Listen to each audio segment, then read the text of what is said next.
저는 2025년에는 큰 시세를 주지 않을까 이런 생각을 비트코인을 갖고 있으면 알트코인의 움직임이 보이거든요. 왜냐하면 그 두 회사 다 아무리 못해도 나중에는 10배 이상은 갈 주식들이라 저는 그렇게 판단을 하고 있습니다.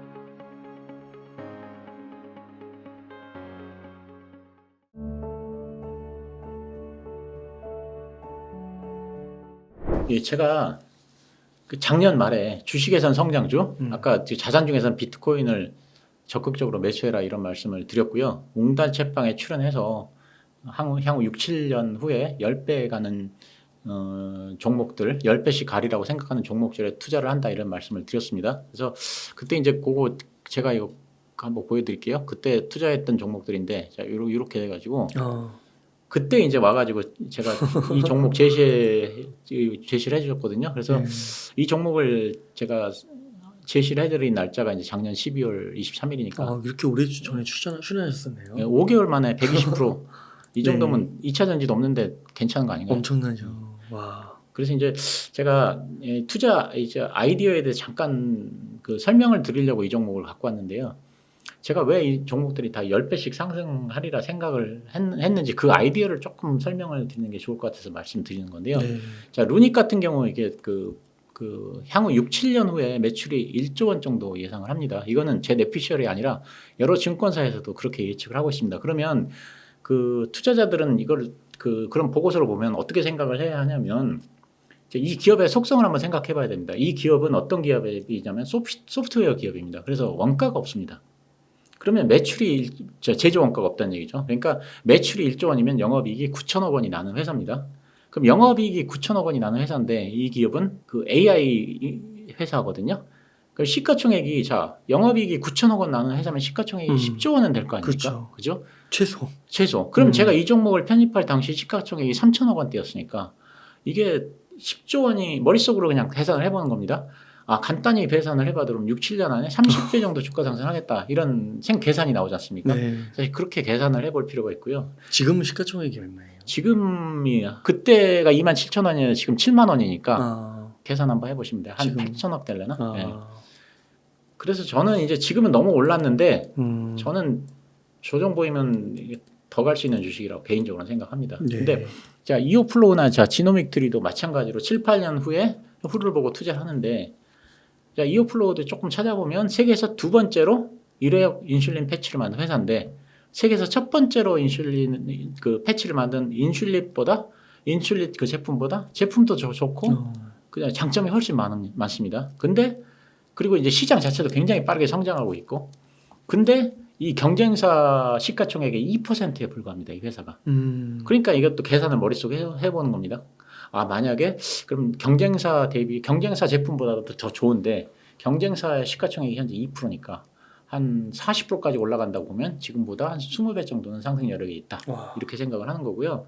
지노믹트리도 마찬가지로 세계에서 두 번째로 대장암 진단 키트를 만든 회사인데 세계에서 첫 번째로 이 제품을 만든 회사의 제품보다 성능은 뛰어난데 가격은 반값입니다. 그리고 이 시장도 폭발적으로 성장하고 있어서 성장성도 굉장히 크고요. 특히 미국 정부나 미국 보험회사가 그런 조기 암 진단 제품을 적극적으로 서포트 해주거든요. 그래서 이것도 그 미국 회사의 시가총액이 2%에 불과하거든요. 이것도 생각을 해보는 겁니다. 미국 그 회사의 제품보다 성능은 좋고 가격은 반이다. 그러면 이것도 역시 만약에 한 미국 회사의 시가총액이 한 40%까지만 간다 그러면 20배 상승 여력이 있는 거죠. 사실 머릿속에서 이제 그렇게 생각을 해보면 조정이 와도 이제 견딜 수 있다 이런 생각을 하고요. 그래서 요즘 성장주가 좋으니까 이런 스몰캡 성장주에 한 20, 30% 정도 저 같으면 투자를 하고 있고요. 근데 이제 이 종목을 지금 추천하는 건 아니고 스몰캡 성장주에 투자를 했으면 좋겠다는 의미로 이제 설명을 드리는 거라고 생각하면 될 것 같고요. 장기 투자에 관심 있는 분들은 이제 네이버 같은 유망한 플랫폼에 지금 바닥에서 쌀 때 한 20% 정도 투자를 해도 좋다고 생각하고요. 장기 투자자면 그렇다는 얘기입니다. 단기는 잘 모르겠고요. 그리고 이제 이런 플랫폼 기업이 마음에 안 드시는 분들은 이제 현대차 그룹의 어떤 회사들, 현대차, 기아, 현대유야 이런 정도 회사에 한 20% 투자하고 그리고 이제 배당에 관심 있는 투자자라고 하면 저는 여전히 리츠 관련주가 지금 그 굉장히 좋더라고요. 보니까 한 배당 제가 계산해 보니까 한 7, 8% 나오더라고요. 그래서 배당에 관심 있는 사람들은 이런 리츠 관련주 한 20% 정도 괜찮고. 근데 공격적 성향이라 나는 배당주 싫다 이런 분들은 이제 비트코인 하락할 때마다 좀 매수하면 저는 2025년에는 큰 시세를 주지 않을까 이제 이런 생각을 하고 있고 이제 나머지 한 30% 40% 정도는 현금을 보유하고 있는데요. 그 부채 한도 협상 때문에 주가가 크게 하락하면 바이 더 딥을 하려고 이제 준비를 하고 있는 거고. 그래도 이제 제가 지난 1월에 나와서는 현금 비중 100%가 주식 비중 100%로 가자 했는데 그래도 지금은 현금을 많이 갖고 있죠. 그래서 이렇게 말씀을 드리는 겁니다. 그게 이제 부채 한도 협상 이벤트 때문에 그러신 거예요? 예, 좀 아무래도 지금 5월 달에는 그것 때문에 지지부진하지 않을까 생각을 하고 있습니다. 예. 그 비트코인은 25년 되면은 얼마 정도 최소 보세요? 한 2, 3억 정도는 되지 않을까 싶은데요. 그래요. 근데 사실은 제가 이번에는 좀 많이 마음을 굳게 먹은 게 하나 있어요. 뭐냐면 제가 그 비트코인을 산 게 2017년 초반이어서 그때가 한 250만 원 정도에 사기 시작했거든요. 그러다 이제 좀 높을 때 팔았다가 다시 샀는데 그래서 이제 한번 팔았기 때문에 평단은 좀 높습니다. 근데 이제 어쨌든 한번 크게 한번 먹었던 적이 있으니까. 근데 이제 제가 2017년에도 장이 왔을 때 그 알트코인들이 굉장히 많이 올랐지 않습니까? 100배, 200배 올랐고 그 재작년에도 그 알트코인들이 한번 많이 올랐는데 그 비트코인을 갖고 있으면 알트코인의 움직임이 보입니다. 근데 이제 저는 나 이런 거 안 해 그래가지고 이거 굉장히 많이 오를 것 같은데도 불구하고 그냥 안 샀어요. 그때 뭐 예를 들면 2017년에 무슨 뭐 리플이라든가 뭐 모네로라든가 이런 것들 뭐 한 7, 8만 원 하는 게 나 80만 원 가고 막 이렇게 했지 않습니까? 근데 나 이런 것들 안 한다. 오를 것 같지만 그냥 하지 말자 이렇게 해가지고 그냥 다 이렇게 비트코인만 갖고서 승부를 봤는데 지금 생각하니까 너무 좀 바보 같은 것 같아요. 그거 그냥 오를 것 같으면 벌면 되지. 사실 그래서 그 지난번에는 제가 그 위믹스를 700 얼마에 샀었거든요.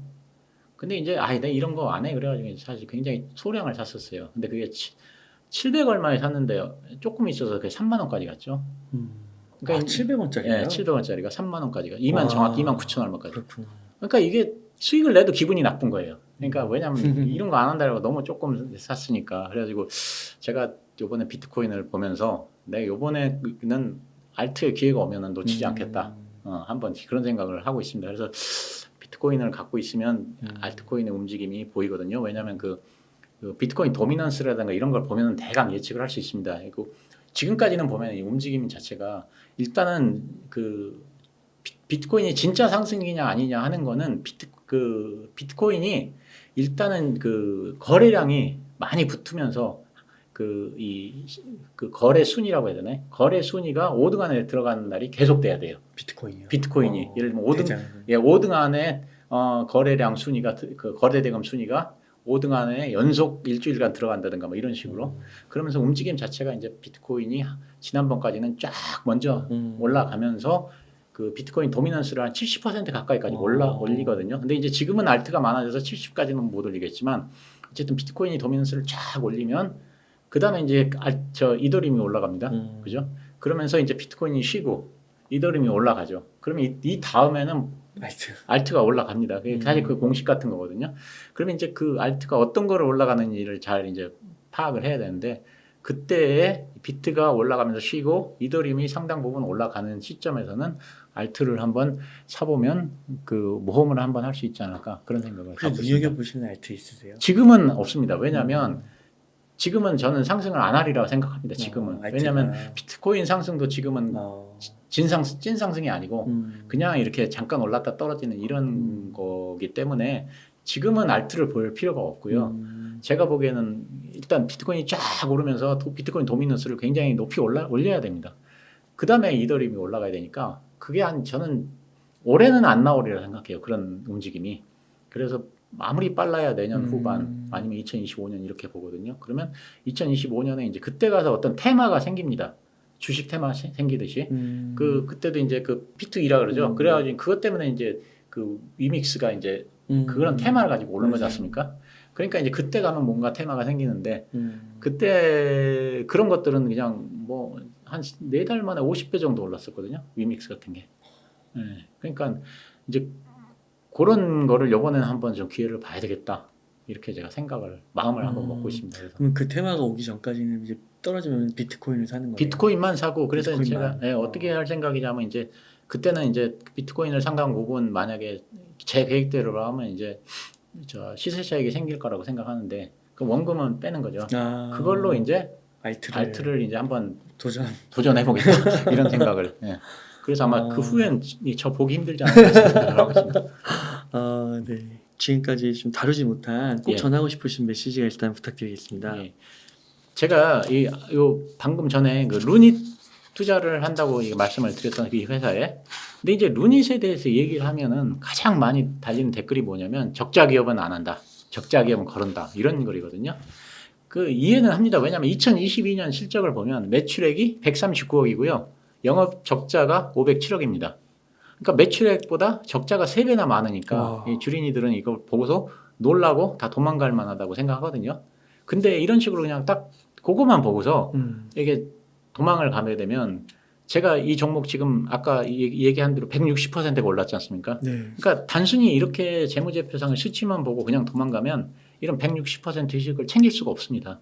그래서 단순히 재무제표상의 수치만 보지 말고 그 수치를 이해하려고 노력을 해야 된다. 이런 얘기를 드리는데 그래서 제가 아마존 가지고 잠깐 설명을 하나 드려볼게요. 네. 자, 톰슨 클락이라고 하는 애널리스트가 아마존에 대해서 분석한 자료가 있는데요. 그거에 대해서 잠깐 말씀드리겠습니다. 자, 여기를 보시면요. 아마존이 영업이익이 2011년에는 8억 6,200만 달러, 2012년에는 6억 7,600만 달러, 2013년에는 7억 4,500만 달러, 2014년에는 1억 7,800만 달러로 영업이익이 계속 줄어들고요. 네. 이익률을 봐도 2011년에는 1.79%, 그 다음에는 1.11%, 그 다음에는 2.0%, 그 다음에는 0.15 계속 줄어들거든요.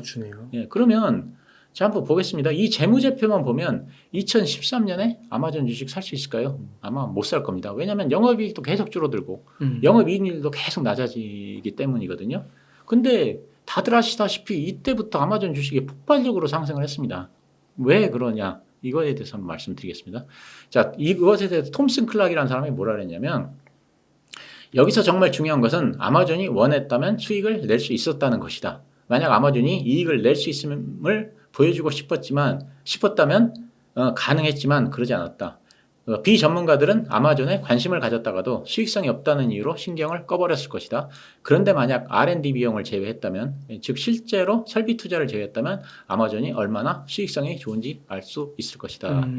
무슨 말이냐면 아마존이 그 당시에 원하면 얼마든지 영업이익을 늘릴 수 있었는데 미래의 성장을 위해서 당장의 수익을 포기했다는 얘기거든요. 그래서 굉장히 빠른 속도로 물류센터를 확장하고 아마존 플라잉 고객 같은 그 고객 만족 서비스를 하기 위해서 굉장히 많은 투자를 했다는 겁니다. 그래서 R&D 비용이 과도하게 집행됐다는 겁니다. 근데 이런 비용 투입은 바람직합니다. 그래야 후발주자가 따라오기 힘들고 고객 만족이 높아지고 매출이 증가하고 이익이 증가하는 그런 선순환을 이룰 수 있기 때문에 그렇습니다. 그러니까 우리나라 쿠팡 같은 경우가 이제 이런 아마존의 전략을 따라했다고 볼 수 있죠. 일단 지금은 비용을 생각하지 않고 일일 배송과 같은 시스템을 만드는데 전력을 한 거죠. 근데 이제 쿠팡은 회사가 거의 망할 뻔할 때까지도 무리하게 추진을 했었고 아마존은 많은 자금을 사용했지만 이제 재무 상태는 문제가 없었다. 사실 이런 차이점이 있는 거죠.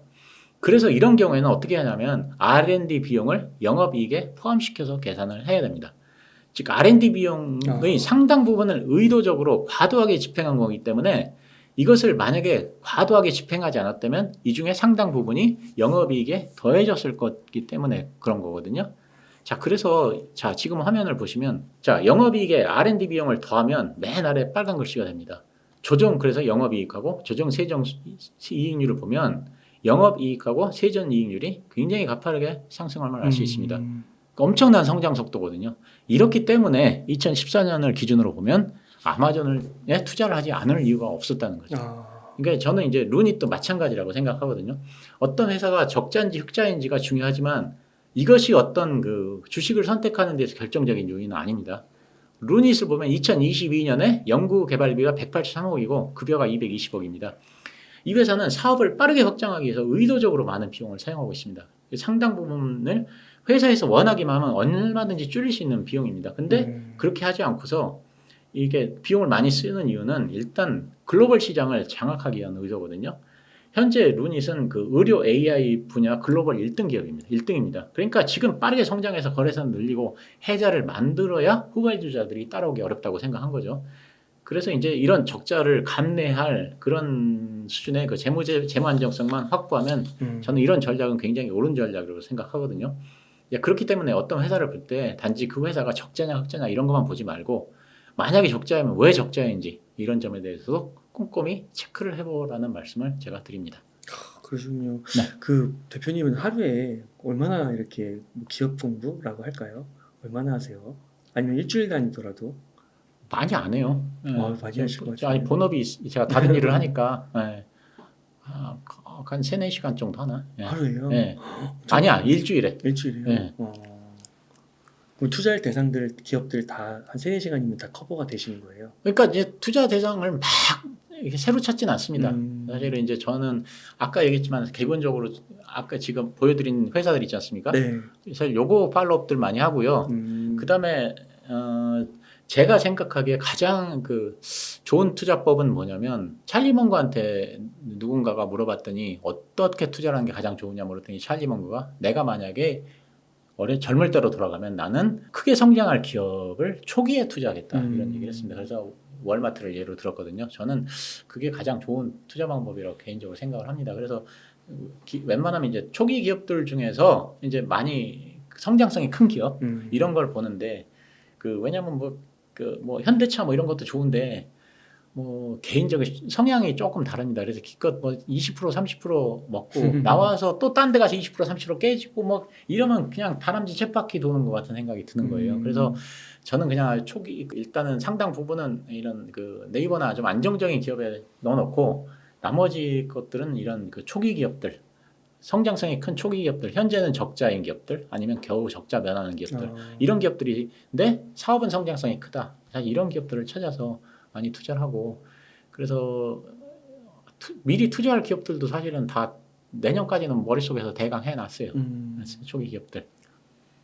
제가 올해 연말쯤에 가서는 이제 그 새로 상장을 할 텐데 예를 들면 파두라는 기업이 있거든요. 그거 제가 투자하려고 생각을 하고 있는 거고 그다음에 뉴스 보니까 네이버에서 네이버 웹툰 미국에 상장한다 그러더라고요. 그래서 그거 상당 부분 비중으로 들어갈 거고요. 사실 두 개가 예를 들면 제가 보기에는 처음에 얼마나 높은 가격에 상장할지는 모르겠지만 두 회사 다 아무리 못해도 나중에는 10배 이상은 갈 주식들이다 저는 그렇게 판단을 하고 있습니다. 그래서 이제 그런 식으로 이렇게 라인업들을 어느 정도 대강 해놓고 지금 예를 들면 뭐 화장품 좋다 해서 화장품 쫓아가고 뭐 이런 투자는 저는 안 합니다. 네. 그래서 성장주에 투자하시는 거군요. 그러니까 이런 것들도 다 기본적으로 10배 이상 가리라고 생각하는 주식들입니다. 네.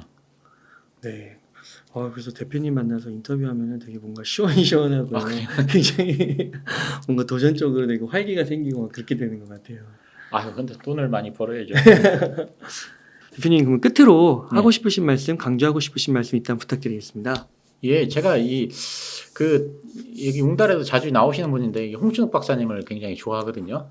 저는 그 세상 보는 눈이 굉장히 좀 탁월한 분이다 이런 생각을 하고 있습니다. 그래서 그게 다 이제 오랜 그 경륜에서 나오는 지혜라고 생각을 하는데요.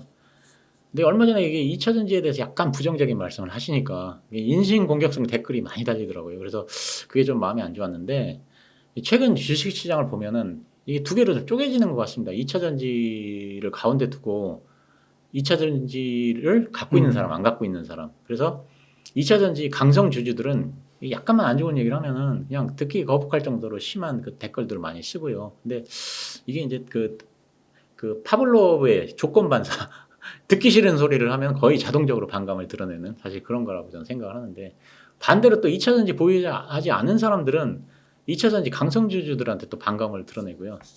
근데 이게 2차 전지 주식이 없어서 돈을 못 벌었다는 소외감에서 오는 거 아닌가 그런 생각을 합니다. 근데 저는 둘 다 이럴 필요 없다고 생각하거든요. 1990년대의 최고 투자자 중에 한 명은 스탠리 드래켄밀러라는 사람인데요. 1992년도에 그 조지 소로스와 함께 영국 파운드화를 공격해서 10억 달러 넘게 그 이익을 10억 달러면 우리 지금 돈으로 치면은 한 10조 이상 되는 돈이죠. 거의 뭐 하루아침에 이 돈을 번 셈이니까요.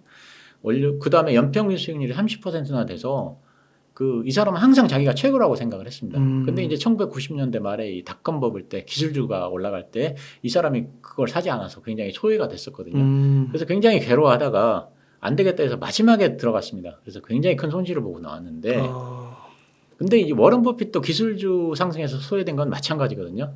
하지만 워런 버핏은 남이 돈을 벌건 말건 자기는 신경 안 썼어요. 아니 뭐 남이 벌 수도 있는 거고 뭐 벌면 좋은 거지 이런 생각이었던 거죠.